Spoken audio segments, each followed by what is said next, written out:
बेहतर से बेहतर होने की तलाश करें, मिल जाए नदी तो समंदर की तलाश करें। टूट जाते हैं शीशे पत्थर की चोट से, पत्थर टूट जाएं ऐसे शीशे की तलाश करें।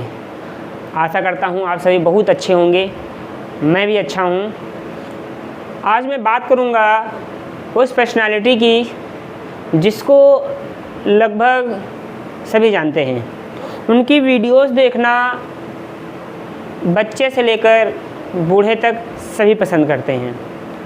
आज मैं बात करूंगा खान सर की, खान सर के संघर्षों के बारे में और कैसे खान सर इतने लोकप्रिय हुए उसके बारे में।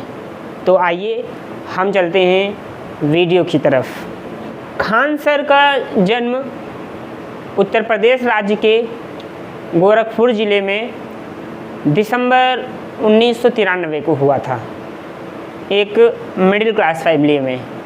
वर्तमान समय में खान सर का निवास स्थान पटना बिहार है। इनके पिता एक अधिकारी थे सेना में और इनकी माता हाउसवाइफ हैं। इनके एक बड़े भाई भी हैं जो सेना में कमांडो के रूप में देश की सेवा कर रहे हैं। खान सर एक जॉइंट फैमिली में रहते थे। उस जॉइंट फैमिली में सबके कमरे अलग अलग थे और खान सर भी अपने पूरे परिवार के साथ एक कमरे में रहते थे अपने गांव गोरखपुर में, गोरखपुर ज़िले में जहां उनका गांव है। खान सर बचपन में बहुत शरारती स्वभाव के थे। ये बहुत शरारतें किया करते थे, बहुत बदमाशी किया करते थे। इसीलिए खान सर की जो माँ थी वो इनसे बहुत परेशान रहती थी, बहुत परेशान हो जाती थी। आए दिन खान सर किसी न किसी से झगड़ा करते थे, इनके घर शिकायतें आती रहती थी, जिसकी वजह से इनकी माँ इनसे बहुत ज़्यादा परेशान रहती थी। खान सर जॉइंट फैमिली में रहते थे और उस समय मोबाइल भी नहीं था, इसलिए कुछ पड़ोस के भी बच्चे उनकी उम्र के आ जाते थे और उनके साथ में ये बहुत सारे खेल खेलते थे, जैसे गुल्ली डंडा खेलते थे और भी कई तरह के खेल खान सर वहीं पे अपने घर पे या अपने घर के आसपास अपने घर के बच्चों के साथ में और पड़ोसी बच्चों के साथ में खेला करते थे। खान सर कहते हैं कि बचपन में इनके यहाँ फाइनेंशियली प्रॉब्लम बहुत ज़्यादा थी, जिसके चलते इनके यहाँ लिमिटेड चीज़ें ही उपलब्ध हो पाती थी और उन्हीं लिमिटेड चीज़ों में पूरे परिवार को काम चलाना पड़ता था किसी न किसी तरह से। फाइनेंशियल प्रॉब्लम थी, इसलिए बचपन में खान सर एक नॉर्मल स्कूल में ही जा सके, बहुत अच्छे स्कूल में नहीं पढ़ पाए और स्थितियाँ ऐसी थी कि खान सर से और इनके हम उम्र के जो बच्चे थे इनके घर पे उनसे पेंसिल तक का हिसाब लिया जाता था। एक पेंसिल लाई जाती थी, उसमें 2 या 3 टुकड़े करके अलग अलग बच्चों को दे दिया जाता था। अगर किसी की पेंसिल पहले ख़त्म हो जाती थी तो उससे पूछा जाता था कि उसकी पेंसिल तो अभी नहीं ख़त्म हुई है, तुम्हारी पेंसिल कैसे ख़त्म हो गई है। तो इन सारी चीज़ों का जवाब भी देना पड़ता था खान सर को और उनके साथ में जो दूसरे बच्चे होते थे इनके घर के परिवार के, उनको भी। खान सर के घर के सामने कॉलेज था, तो उस कॉलेज में जब छुट्टी हो जाती थी तो खान सर और इनके भाई बहन, चचेरे भाई बहन मिलकर उस कॉलेज जाते थे कि कहीं किसी बच्चे की पेंसिल तो नहीं छूट गई है, कहीं किसी बच्चे का पेन तो नहीं छूट गया है। अगर छूट जाता था तो ये ले आते थे, या किसी बच्चे का पुराना रजिस्टर तो नहीं छूट गया है। और अगर इनको कुछ पुराने रजिस्टर कॉपी वगैरह मिल जाती थी तो उसको घर लाते थे और उसमें जो भी पीछे 3-4 पेज निकलते थे उसको खान सर और उनके भाई निकाल लेते थे और ये अपनी माँ को दे देते थे। इनकी माँ उन पेजों को सिल कर सुई धागे से एक नई कॉपी बना दिया करती थी, जिसमें ये पढ़ने का कार्य किया करते थे खान सर और इनके कजिन्स।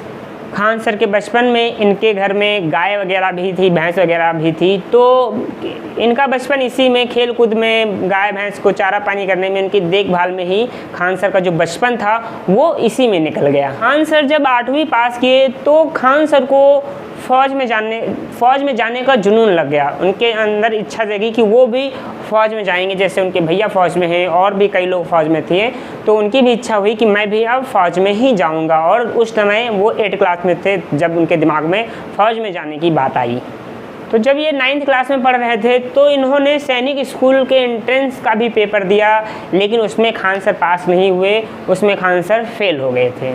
फिर खान सर ने पॉलिटेक्निक का एंट्रेंस एग्ज़ाम दिया, लेकिन उसमें भी खान सर की रैंक अच्छी नहीं आई थी, इस वजह से खान सर ने उसको भी छोड़ दिया।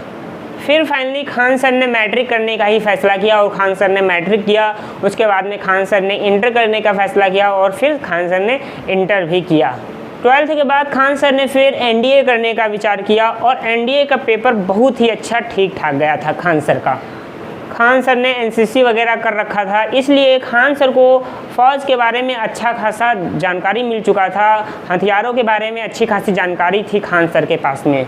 एनसीसी से खान सर ने जो चीज़ें भी सीखी थी तो उनको काफ़ी ज़्यादा जुनून हो गया था कि मैं जब फ़ौज में जाऊंगा अपने साथियों के साथ, उनके साथी जो एनसीसी में थे उनके साथ सीख रहे थे, तो जब फ़ौज में जाएंगे तो उनको ज़्यादा ट्रेनिंग की ज़रूरत नहीं पड़ेगी, क्योंकि खान सर को तो ऑलरेडी बहुत सारी चीज़ों के बारे में पता है, फ़ौज के बारे में पता है, फ़ौज के जो हथियार होते हैं उनके बारे में पता है। तो खान सर के अंदर उस समय बहुत जुनून था कि वो आर्मी में जाएंगे, देश की सेवा करेंगे। लेकिन आर्मी में जाने के लिए बहुत कठिन होता है, बहुत कॉम्प्लेक्स होता है। वहाँ पे हर तरह की मेडिकल्स जांच होती हैं, पूरी बॉडी के चेकअप्स होते हैं। अगर सब नॉर्मल आते हैं तभी आप जा सकते हैं, वरना आप नहीं जा सकते हैं अगर आपके शरीर में किसी भी प्रकार की समस्या होती है। तो खान सर के जो हाथ थे वो इस तरह से थे, ऐसे टेढ़े थे इस तरह से, जिसकी वजह से मेडिकली खान सर को आउट कर दिया गया और फ़ौज में जाने का जो सपना था खान सर का वो सपना ही रह गया।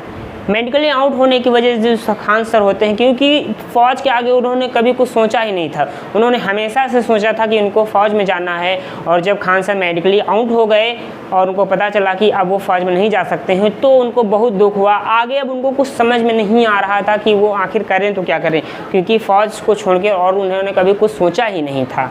अब खान सर के साथ में बहुत विकट परिस्थिति थी और इसके साथ ही साथ उनकी फाइनेंशियल स्थिति जो थी वो भी बहुत ज़्यादा दयनीय हो गई थी, फाइनेंशियल स्थिति भी बहुत ज़्यादा ख़राब हो चुकी थी। खान सर कहते हैं कि इन परिस्थितियों में उनके 3 दोस्तों ने उनका साथ दिया, सोनू, पवन और हेमंत। सोनू, पवन, हेमंत को जो पॉकेट मनी मिलती थी उसमें से कुछ बचा के वो खान सर को दे दिया करते थे और खान सर का इस तरह से उनका जो खर्च चलता था वो उनके दोस्तों की वजह से चल रहा था। ये चारों मिलजुल कर रहते थे क्योंकि इनको डिफेंस में ही जाना था। बाकी इसमें 2 की तो फाइनेंशियली स्थिति बहुत अच्छी थी, लेकिन हेमंत की भी फाइनेंशियली स्थिति अच्छी नहीं थी। हेमंत की भी आर्थिक स्थिति जो थी वो ज़्यादा अच्छी नहीं थी। फिर हेमंत ने खान सर से कहा कि तुमको भी टीचिंग लाइन में ले आते हैं, और हेमंत ने खान सर को एक होम ट्यूशन दिलवाया। और खान सर को जिस भी बच्चे को पढ़ाना था वो बच्चा पढ़ने में बहुत ही ज़्यादा कमज़ोर था, लेकिन खान सर के पढ़ाने के बाद वो बच्चा अपने क्लास में टॉप किया और जिसकी वजह से खान सर से उस बच्चे के घर वाले बहुत खुश हुए और बाद में वो बच्चा बहुत अच्छे से पढ़ने भी लगा था, उसका पढ़ाई में मन भी लगने लगा था। फिर इसी बीच हेमंत ने खान सर से कहा कि चलो तुमको एक कोचिंग में बात कराते हैं, तुम वहाँ कोचिंग में चल के पढ़ाना। फिर खान सर कोचिंग गए और वहाँ पे बात वगैरह की। तो जब first day Khan sir coaching पढ़ाने के लिए गए तो वहाँ पे केवल 6 बच्चे थे और वो 6 बच्चे क्योंकि उस समय खान सर के भी दाढ़ी वगैरह नहीं आई थी, वो भी बच्चे ही लगते थे, तो वो जो वहाँ पे बच्चे पढ़ने के लिए आए थे वो खान सर को उस तरह से नहीं देख रहे थे, मतलब सर नहीं समझ रहे थे। और खान सर भी थोड़ा सा अच्छे से वहाँ पे एडजस्ट नहीं कर पा रहे थे, उनको भी थोड़ा सा अजीब फील हो रहा था क्योंकि लड़के उनको सर की नज़र से देख ही नहीं रहे थे। उन बच्चों को लग रहा था कि ये तो खुद अभी बच्चे हैं तो हम लोगों को क्या पढ़ाएंगे। उसके बाद खान सर ने उनको पढ़ाया। फिर अगले दिन 6 बच्चों से कुछ बच्चे बढ़े, उसके बाद फिर 50 हुए, फिर 100 हुए, फिर 150 हुए। इस तरह से खान सर की कोचिंग में, जिनकी कोचिंग में खान सर पढ़ाने गए थे, वहाँ पे बच्चों की संख्या बहुत तेज़ी से बढ़ने लग गई थी। कोचिंग वाले ने सोचा था कि पैसा तो ठीक ठाक आने लगा है, इसलिए कोचिंग वाले ने खान सर से कहा कि तुम अपना मोबाइल नंबर, एड्रेस, पता कुछ भी इन बच्चों को ना बताना। और खान सर के टाइटल के नाम पर ही उन्होंने, उस कोचिंग वाले ने खान सर का नाम खान सर रख दिया, जो कि आज पूरा भारत जानता है उनके टाइटल नेम से, खान सर का नाम। कोचिंग वालों को पैसा ज़्यादा दिखता है और खान सर को बच्चों का कैरियर ज़्यादा दिखता था, इसलिए जो कोचिंग के ऑनर थे उन्होंने खान सर से कहा कि इतनी कम फीस में आप इतना ज़्यादा क्यों बताते हो बच्चों को। तो खान सर ने कहा कि अगर बच्चे पूछते हैं तब भी मैं ना बताऊं। तो इस तरह से जो कोचिंग के ऑनर थे उनसे खान सर की बनी नहीं और खान सर ने वहाँ पर पढ़ाना बंद कर दिया। वहाँ छोड़ने के बाद फिर खान सर ने दूसरी कोचिंग ज्वाइन की, फिर वहाँ छोड़ा, फिर तीसरी कोचिंग ज्वाइन की, फिर छोड़ दिया। इस तरह खान सर ने सोचा कि अब अपनी खुद की ही कोचिंग क्यों ना डाली जाए। फिर खान सर ने अपनी खुद की कोचिंग डाली। फिर खान सर ने अपनी खान जीएस रिसर्च सेंटर डाली और खान सर को उस समय कोचिंग चलाने का ज़्यादा अनुभव नहीं था। एक तो वो नए भी थे वहाँ पे पटना में, फिर उन्होंने वहाँ के लोकल ही 2-3 लोगों को ढूंढा और शामिल किया और उनकी कोचिंग काफ़ी अच्छी चलने लगी। लेकिन जिन लोगों को उन्होंने पार्टनर बनाया था उनका पहले से ही विचार था कि कोचिंग जैसे ही बहुत अच्छी चलने लगेगी वो पूरी कोचिंग को हड़प लेंगे। तो जैसे ही 6-7 महीने बीतते हैं, कोचिंग अच्छी रिस्पांस देने लगती है, वहाँ जो उनके पार्टनर्स थे वो सारी चीज़ों को हड़प लेते हैं, कहते हैं ये सीट वगैरह सब हमारा है, बोर्ड वगैरह सब हमारा है, और वहाँ से खान सर के पास कुछ नहीं बचता है। वो कोचिंग उनके पार्टनर्स जो थे वो पूरी तरीके से हड़प लेते हैं, उस पर अपना अधिकार जमा लेते हैं। और उसके बाद जब कोचिंग छूट गई खान सर से तो उनके पास सिर्फ 40 रुपये बचे थे और खान सर को अपने गांव जाने के लिए, अपने घर जाने के लिए कुल 90 रुपये चाहिए थे। अब खान सर बहुत ज़्यादा चिंता में थे, बहुत ज़्यादा टेंशन में थे, तो खान सर को कुछ समझ में नहीं आ रहा था, इसलिए खान सर गंगा के किनारे जाकर बैठ गए। और उसके बाद में जब वो अपने रूम पर गए हैं और दरवाज़ा खटखटाया है तो किसी ने दरवाज़ा भी नहीं खोला रूम का। उसके बाद काफ़ी ज़्यादा खटखटाने पर जब दरवाज़ा खुला तो खान सर से पूछा गया कि कहाँ थे, तो खान सर बोले कुछ टेंशन में थे इसलिए नदी किनारे जाके बैठ गए थे। तो खान सर से पूछा कि कितना बज रहा है, तो खान सर बोलते हैं कि वही 7-8 बज रहा होगा। तो फिर वो कहते हैं कि टाइम देखो, तो फिर जब खान सर टाइम देखते हैं तो फिर 2:30 बज रहा होता है। तो खान सर कहते हैं कि मैं बहुत टेंशन में था, बहुत चिंता में था, जिसकी वजह से मुझे समझ में नहीं आया कि इतना ज़्यादा टाइम हो गया है, इतना ज़्यादा समय हो गया है। खान सर के पास केवल 40 रुपया बचा हुआ था, घर जाने के लिए 90 रुपया चाहिए हुआ था, इसलिए खान सर के मन में आता है कि शायद उनको ईश्वर रोक रहा है। उनके पास 40 रुपये बचा है और 40 रुपया पर्याप्त नहीं है घर जाने के लिए, तो खान सर के दिमाग में ये चीज़ आ जाती है कि शायद उनको ईश्वर खुद रोक रहा है। क्यों रोक रहा है पता नहीं, लेकिन ईश्वर उनको रोकना चाह रहा है। इसलिए खान सर अपने गाँव जाने का जो फैसला करते हैं, अपने गाँव जाने का जो निर्णय लेते हैं वो छोड़ देते हैं और वहीं पर रुक जाते हैं। फिर खान सर ने फैसला किया कि अब एक नई शुरुआत करेंगे। लेकिन जो हुआ खान सर के साथ, इससे खान सर ने एक सबक ले लिया कि हर व्यक्ति पर विश्वास नहीं करना चाहिए। विश्वास करना चाहिए पर बहुत सोच समझ के करना चाहिए, पहले उसको परखना चाहिए, उसके बाद ही किसी पर विश्वास करना चाहिए। फिर खान सर ने जैसे तैसे कोचिंग शुरू की और अगर कोई गरीब पढ़ने आ रहा है, फ़ीस नहीं है तो मत दो, कोई विकलांग है फ़ीस नहीं है तो मत दो, अगर फ़ीस है दो, नहीं है तो मत दो, लेकिन फ़ीस के लिए पढ़ना मत बंद करो। मेरी कोचिंग में आओ, सारे बच्चे पढ़ो, अगर फ़ीस होती है आपके पास तो फ़ीस दीजिए, नहीं होती है कोई बात नहीं, लेकिन पढ़ना सबको है।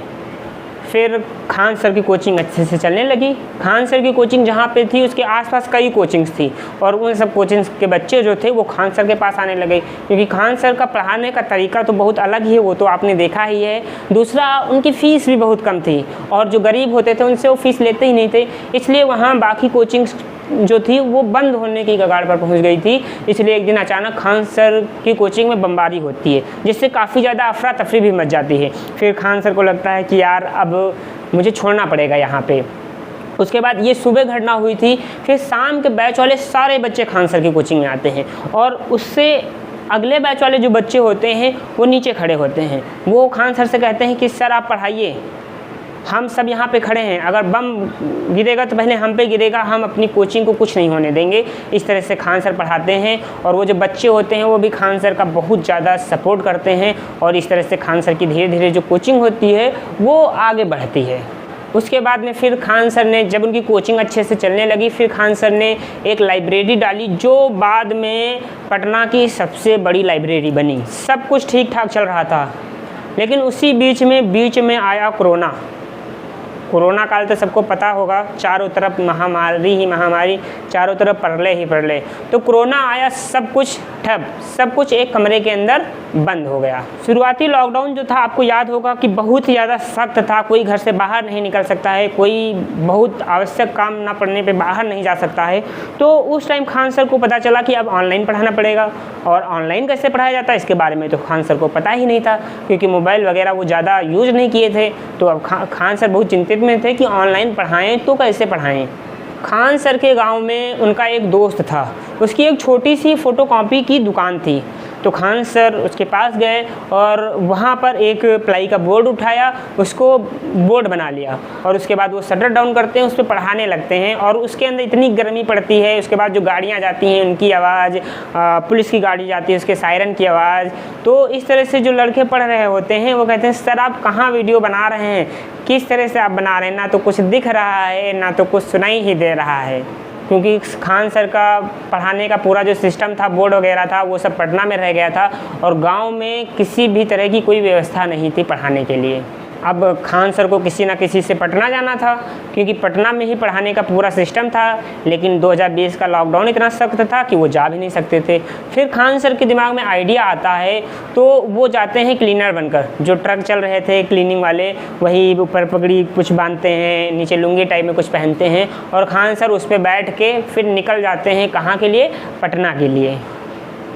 पटना के लिए निकलते हैं और पटना पहुँच जाते हैं क्लीनर बनकर।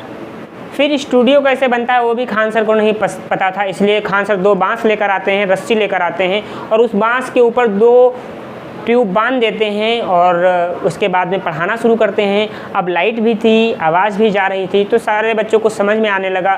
फिर धीरे धीरे खान सर की जो वीडियोस थी, ऑनलाइन पढ़ाने का तरीका था, वो वायरल होने लगा। खान सर को सब पसंद करने लग गए धीरे धीरे। फिर खान सर एप्लीकेशन बनाए, उस पर धीरे धीरे एप्लीकेशन यूट्यूब पर एक्टिव हुए, उस पर अपनी वीडियोस डालने लगे। उनकी वीडियोस सारी, उनकी क्लासेस सारी यूट्यूब पे फ्री ही होती थी और उसके बाद में धीरे धीरे बच्चे उनको देखने लगे और वो धीरे धीरे बहुत ही लोकप्रिय होते गए और आज आपको पता है कि खान सर कितने ज़्यादा लोकप्रिय हैं। तो ये था खान सर का संघर्ष कि कहाँ से कैसे, और इतने ताने सुने, उनकी कोचिंग में बमबारी भी हुई और कई कोचिंग्स में गए। तो ये था खान सर का जीवन, उनका खान सर का ये संघर्ष था जो उनको कहाँ से कहाँ तक पहुँचा दिया। तो ये है खान सर की कहानी। तो आपको ये खान सर का विश्लेषण कैसा लगा प्लीज़ कमेंट करके बताइएगा। लाइक करना है तो लाइक का बटन दबाइएगा, अनलाइक करना है तो अनलाइक का बटन दबाइएगा, लेकिन दबाइएगा जो, और कमेंट करके बताइएगा। अगर आप और किसी का विश्लेषण सुनना चाहते हैं, कोई भी हो सकता है, कोई लीडर हो सकता है, कोई बड़ा यूट्यूबर हो सकता है, कोई सेलिब्रिटी हो सकता है, अगर आप सुनना चाहते हैं किसी का विश्लेषण तो प्लीज़ कमेंट करके बताइए, मैं उनका भी विश्लेषण बताने का प्रयास करूँगा। Thank you.